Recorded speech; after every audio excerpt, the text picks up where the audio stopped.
നമസ്തേ. ഇന്ന് നമ്മളോടൊപ്പം അതിഥിയായിട്ട് എത്തിയിട്ടുള്ളത് മുക്കാപ്പുഴ നന്ദകുമാറാണ്. സർ, പിഞ്ചു മനസ്സിൽ വർഗീയത കുത്തിവെക്കുന്നു. ഇതാണിപ്പോൾ കേരളത്തിൽ നടക്കുന്നത്. മതേതരത്വത്തിന്റെ മാതൃകയായിട്ടാണ് നാം കേരളത്തെ ലോകത്തിന് മുന്നിൽ കാണിച്ചിരുന്നത്. എന്നാൽ ഇന്നിവിടെ പിഞ്ചു മനസ്സിൽ വർഗീയത കുത്തിക്കയറ്റി കുന്തിരക്കം വാങ്ങി വെച്ചോടിൻ വരുന്നടാ നിന്റെയൊക്കെ കാലന്മാർ എന്ന് ഹൈന്ദവർക്കെതിരെ വിളിച്ചു പഠിപ്പിക്കുന്ന അൽ കേരളത്തിൽ സ്കൂളുകൾ എന്ന ഭദ്രമായ ഇടത്ത് പോലും കുട്ടികളെ മതത്തിന്റെ പേരിൽ വേർതിരിച്ച് പഠിപ്പിക്കാനുള്ള ശ്രമം നടക്കുന്നത് വളരെ ആശങ്കാജനകമാണ്. ഓണം ഷിർക്കാണ്, ആഘോഷിക്കേണ്ട എന്ന് പറഞ്ഞ് രക്ഷിതാക്കൾക്ക് ശബ്ദ സന്ദേശം അയച്ച അധ്യാപികയ്ക്കെതിരെ കേസെടുത്ത സംഭവം നടന്നത് ഇന്നലെയാണ്. അതിന്റെ ഏറ്റവും പുതിയ ഉദാഹരണമാണ്. ഹിന്ദു, ക്രൈസ്തവ, മുസ്ലിം എന്ന് വേർതിരിവില്ലാതെ എല്ലാവരും ഒരുപോലെ ആഘോഷിക്കുന്ന ദിനമാണ് ഓണം.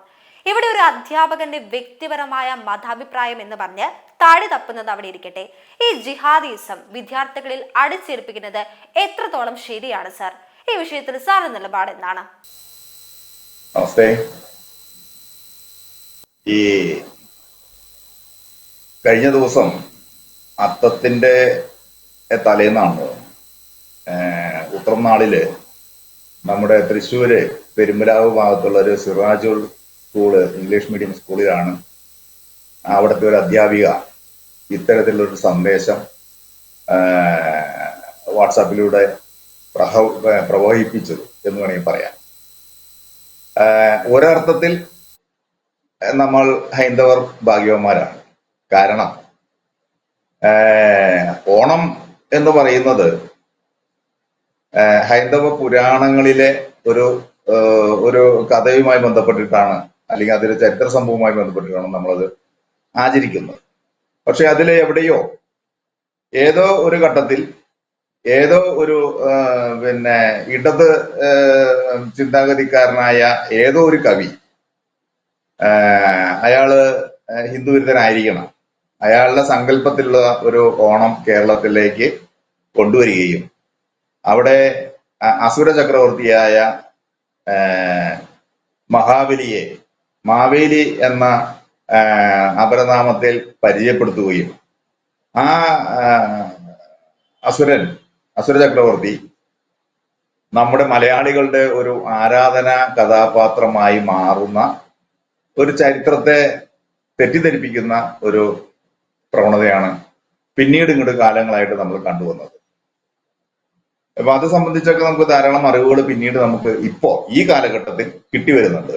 എന്താണോ തിരുവോണമെന്നും തിരുവോണത്തിന്റെ അടിസ്ഥാനം എന്താണെന്നും അതിലെ മഹാബലി എന്ന് പറയുന്ന അസുര ചക്രവർത്തി എവിടെയാണ് വാണിരുന്നത് എന്നും, അതായത് നമ്മുടെ സൗരാഷ്ട്രത്തിലാണ്, ഇന്നത്തെ മധ്യപ്രദേശ്, ഗുജറാത്ത്, മഹാരാഷ്ട്ര തുടങ്ങിയ പ്രദേശം ഉൾപ്പെടുന്ന മഹാഭാരതത്തിന്റെ സൗരാഷ്ട്രം എന്ന് പറയുന്ന ദേശത്തിന്റെ ചക്രവർത്തിയായിരുന്നു മഹാബലി എന്ന് നമ്മുടെ ഭാഗവതത്തിൽ പറയുന്നു.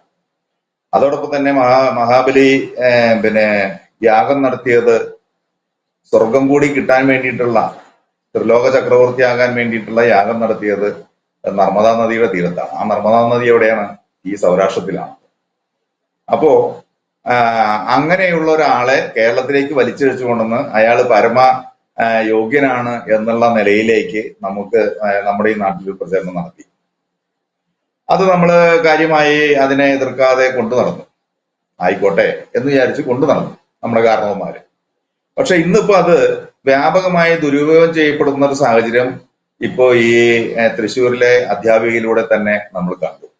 കാരണം ഇത്രയും മതേതരം എന്നുള്ളതൊക്കെ ഏകപക്ഷീയ മതേതരമാണ്. അതിപ്പോ വീണ്ടും വീണ്ടും തെളിഞ്ഞുകൊണ്ടിരിക്കുകയാണ്. നമ്മളിത് പറയുമ്പോൾ നമ്മൾ വർഗീയവാദിയാവുന്നു, മറ്റു ന്യൂനപക്ഷങ്ങൾ അവരുടെ ഭാഗം പറയുമ്പോൾ അത് സത്യമാണോ, നമ്മൾ പറയുമ്പോൾ വർഗീയതയും. ഇതാണ് ഈ കേരളത്തിൽ കണ്ടുവരുന്ന ഒരു രാഷ്ട്രീയം. ആ രാഷ്ട്രീയം എന്താണെന്നുള്ളത് ഇപ്പോ ദിനം പ്രതി തുറന്നു കാണിക്കപ്പെട്ട് കൊണ്ടിരിക്കുക. അത് ഇവർ ന്യൂനപക്ഷം എന്ന് പറയുന്ന ബഹുമാനിക്കുന്ന, എന്നാൽ ഹൈന്ദവരെ ഇകഴ്ത്തി കെട്ടുന്ന രാഷ്ട്രീയക്കാർക്ക് തന്നെ ഇത്തരം കാര്യങ്ങൾ ബോധ്യപ്പെട്ടുകൊണ്ടിരിക്കുകയാണ്. അതിന്റെ ഭാഗമാണ് ഉത്രം നാളിൽ തൃശ്ശൂര് പെരുമ്പലാവ് സ്കൂളിലെ രക്ഷാകർത്താക്കൾക്ക് എന്ന പേരിൽ നമ്മുടെ മലയാളികളിലെല്ലാം എത്തിച്ചേർന്ന ആ ഒരു സന്ദേശം, അധ്യാപികയുടെ സന്ദേശം എന്ന് പറഞ്ഞാൽ അത് ഓണം എന്ന് പറയുന്നത് ഷിർക്കാണ് അത്രേ. അതായത് അവർക്ക് നിഷിദ്ധമാണ്. പ്രത്യേകിച്ച് ഇസ്ലാമികൾ അത് അവരുടെ കിതാബ് അനുസരിച്ച് ജീവിക്കുന്ന ഒരു മുസ്ലിമിനും ഇതര മതസ്ഥരുടെ അതും നമ്മൾ ഈ പറഞ്ഞ പോലെ 33 കോടി ഈശ്വരാരാധന നടത്തുന്ന ഈ ഹൈന്ദവ സനാതന ധർമ്മവിശ്വാസികളുടെ പരിപാടികൾ ഏറ്റെടുക്കണമെന്ന് നമ്മളാരും നിർബന്ധിച്ചോ? ആരും നിർബന്ധിച്ചില്ല. ഹിന്ദു വിരുദ്ധരായ ചില ആളുകൾ ഹിന്ദുക്കളുടെ പരിപാടിയിലേക്ക് മതേതരത്വം മനഃപൂർവ്വം കൊണ്ടുവരികയാണ്. ഇപ്പൊ അത് കൂടുതലാണ്. നമ്മുടെ ക്ഷേത്രങ്ങളിലൊക്കെ ബിരിയാണി വെച്ച് കൊടുക്കുന്ന ഒരു സംഭവം കൂടി ഇപ്പൊ വന്നിട്ടുണ്ടല്ലോ. ഇപ്പൊ ഈ കഴിഞ്ഞ ഈ 10 വർഷം കൊണ്ട്, അതാണ് എനിക്ക് പറയാനുള്ളത്. ഈ പിണറായി വിജയൻ എന്ന് പറയുന്ന സുഡാപ്പികളുടെ നേതാവ് ആ ജിഹാദി സർക്കാരിന്റെ ഈ 10 വർഷത്തെ ഭരണത്തിനിടയിലാണ് സകല മനുഷ്യരുടെ ഇടയിലേക്കും വർഗീയത കുത്തിച്ചെലുപ്പിയത്.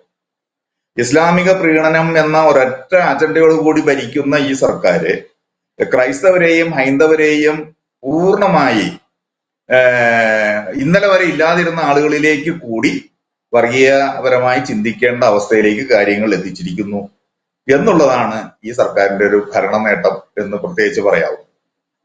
ഇത് അവർ വിചാരിക്കുന്ന പോലെ നാളെ ഇത് പിന്നെ നേരത്തെ നമ്മുടെ മുൻ മുഖ്യമന്ത്രി VS അച്യുതാനന്ദൻ, മരണപ്പെട്ടുപോയ മുൻ മുഖ്യമന്ത്രി VS അച്യുതാനന്ദൻ പറഞ്ഞതുപോലെ 2047 ആകുമ്പോഴേക്കും ഇന്ത്യയിൽ അല്ലെങ്കിൽ കേരളത്തിൽ ഒരു ഇസ്ലാമിക രാഷ്ട്രം രൂപീകരിക്കാൻ വേണ്ടിയുള്ള ഒരു സഹായം കമ്മ്യൂണിസ്റ്റ് മതം ഇസ്ലാം മതത്തിന് ചെയ്തു കൊടുക്കുന്ന ഒരു ഉപകാരമായിട്ടാണ് നമ്മളിത് കാണുന്നത്. അതിന്റെ പ്രത്യുപകാരം എന്താണ്?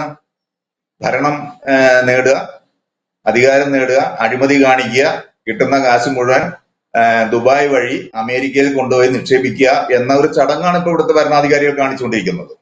ഇത് കൃത്യമായി നടത്തുന്നുണ്ട്. പുരുഷാധിപത്യത്തിലാണ് ഹൈന്ദവ ഉന്മൂലനത്തിന് മുൻകൈ എടുത്ത് വന്നത്. അവര് വടിയും വാളും ഒക്കെ ആയിട്ട് വന്നിരുന്നു. ഇപ്പോ നിങ്ങൾ നേരത്തെ ചൂണ്ടിക്കാണിച്ച പോലെ തെരുവിലോ എല്ലാം പിന്നെ മദ്രസ കുട്ടന്മാരെ ഉപയോഗിച്ച് പിന്നെ ജാഥ നടത്തി മുദ്രാവാക്യം വിളിച്ച് ഒക്കെ നടത്തിയ ആളുകളാണ്. ഇപ്പോ അരിയും കുന്തിരിക്കവും മാത്രമല്ല, മലരും പൂവും മാത്രമല്ല, നമ്മുടെ കാസർഗോഡും മലപ്പുറത്തും ഒക്കെ വിളിച്ച മുദ്രാവാക്യങ്ങൾ നമ്മൾ മറന്നിട്ടില്ല. 21 ഊരിയ വാള് ഞങ്ങൾ ഉറയിൽ മടക്കി ഇട്ടിട്ടില്ല എന്നും പച്ചയ്ക്ക് വെട്ടി നുറുക്കി അമ്പലനടയിൽ കെട്ടിത്തൂക്കും എന്നെല്ലാം പറഞ്ഞ മുദ്രാവാക്യങ്ങൾ നമ്മുടെ മുമ്പിൽ കിടപ്പുണ്ട്. അതും നൂറ്റാണ്ടുകൾക്ക് മുമ്പൊന്നല്ല, ഈ 10 വർഷത്തിനുള്ളിൽ, ഈ സുഡാപ്പി സർക്കാർ നിലനിൽക്കുന്ന ഈ 10 വർഷത്തിനുള്ളിലാണ് ഇവിടെ മുസ്ലിമുകളെ ഭീഷണിപ്പെടുത്തിക്കൊണ്ട്, വധഭീഷണി മുഴുക്കിക്കൊണ്ട് ബംഗ്ലാദേശിനേക്കാൾ ഭീകരമായ അന്തരീക്ഷം ഉണ്ടാക്കാൻ ശ്രമിച്ച ഒരു നാടാണിത്. നമ്മുടെയൊക്കെ ഭാഗ്യം കൊണ്ട് ഭാരതാംബയുടെ സംരക്ഷകനായി കൈലാസപുത്രൻ എന്ന് വേണമെങ്കിൽ നമുക്ക് വിശേഷിപ്പിക്കാം ശ്രീ നരേന്ദ്രദാസ് മോദിയുടെ നേതൃത്വത്തിൽ ഇവിടെ ഒരു കെട്ടുറപ്പുള്ള ഒരു ടീം ഭാരതത്തെ സംരക്ഷിക്കുന്നു എന്നുള്ളതാണ് ഇവിടെ ഇപ്പൊ സുഡാപ്പികൾക്ക് തലപൊക്കാതിരിക്കാനുള്ള സാഹചര്യം ഉണ്ടായിട്ടുള്ളത്. ഇനി അങ്ങോട്ട് എന്തായാലും ഇവരുടെ ഒന്നും ഇത്തരത്തിലുള്ള പ്രവർത്തനങ്ങൾ നടക്കാൻ സാധ്യതയില്ല എന്ന ഉറച്ച വിശ്വാസത്തോടു കൂടി ഈ കേരളത്തിലാണെങ്കിൽ പോലും ജിഹാദികൾക്കും സുഡാപ്പികൾക്കും ഇസ്ലാമിക ഭീകരപ്രവർത്തകർക്കും നക്സലൈറ്റുകൾക്കും പിന്തുണ കൊടുക്കുന്ന സർക്കാരാണെങ്കിൽ പോലും അതിന്റെ രാഷ്ട്രീയ, ഇപ്പൊ UDF ആണെങ്കിലും LDF ഉള്ള രാഷ്ട്രീയ പ്രസ്ഥാനങ്ങൾക്കും ഈ സത്യത്തെ അംഗീകരിക്കേണ്ടി വരും എന്നുള്ള കാര്യത്തിൽ യാതൊരു തർക്കവുമില്ല. അത് തന്നെയാണ് നാഷണൽ ഹിന്ദു ലീഗ് എന്ന നിലയ്ക്ക് ഞങ്ങളുടെ ഈ കാര്യത്തിലുള്ള കാഴ്ചപ്പാട്. അതെ, സാർ പറഞ്ഞത് വളരെ ശരിയാണ്. നമ്മൾ കണ്ടതാണ് ശിവൻകുട്ടി ചെങ്കൽ വെറുക്കാൻ പോയ തർക്കത്തിൽ നബിയുടെ നാര് സൂക്ഷിക്കുന്ന കാന്തപുരം വിദ്യാഭ്യാസ മന്ത്രി കസേര കയ്യേറിയതും വാർഷിക അവധി മെയ് ജൂൺ, അതായത് ഞമ്മന്റെ വിശുദ്ധ മാസം അനുസരിച്ചായിരിക്കണം എന്നതാണ് ഇപ്പോൾ പുതിയ അവകാശവാദം. വർഷത്തിൽ 2 പരീക്ഷ മതി, മദ്രസ പുത്രന്മാർക്ക് പരീക്ഷ വേണ്ടത്രേ. കാരണം എല്ലാം മദ്രസയിൽ നിന്ന് പഠിച്ചിട്ടാണല്ലോ വരുന്നത്. പിന്നീടുള്ള പരീക്ഷകൾ അവർക്ക് ഷിർക്കാണ്. അവരുടെ എഴുത്തും വായനയും വലത്തുനിന്ന് ഇടത്തോട്ടാണല്ലോ, അല്ലെങ്കിൽ അതും ഷിർക്കാകും. കേരളം പ്രബുദ്ധമായി, മതേതരമായി, താലിബാൻ മോഡലിലേക്കുള്ള കുതിപ്പിലാണ്. ഒരു കാര്യമേ പറയാനുള്ളൂ, കുട്ടികളുടെ കൈകളിൽ കൊടുക്കേണ്ടത് വർണ്ണപ്പൂക്കളാണ്, മതവ്യത്യാസത്തിന്റെ മുദ്രയല്ല. സ്കൂൾ മതത്തിന്റെ മതിലുകൾ കെട്ടാൻ വേണ്ടിയല്ല, അത് സൗഹൃദത്തിന്റെ പാലങ്ങൾ പണിയാനാണ്. പിഞ്ചു മനസ്സിൽ വർഗീയത കുത്തിവെക്കുന്നവർ മതേതര കേരളത്തിന്റെ ഭാവിയെ തന്നെ കളങ്കപ്പെടുത്തുകയാണ്. ഓണപ്പൂക്കളത്തിലെ പോലെ എല്ലാവരും ചേർന്ന് വിരിയുമ്പോഴാണ് കേരളത്തിന്റെ യഥാർത്ഥ സൗന്ദര്യം. എന്തായാലും ഇത്രയും സമയം നമ്മളോടൊപ്പം ചെലവഴിച്ചതിന് നന്ദി സർ. നമസ്തേ.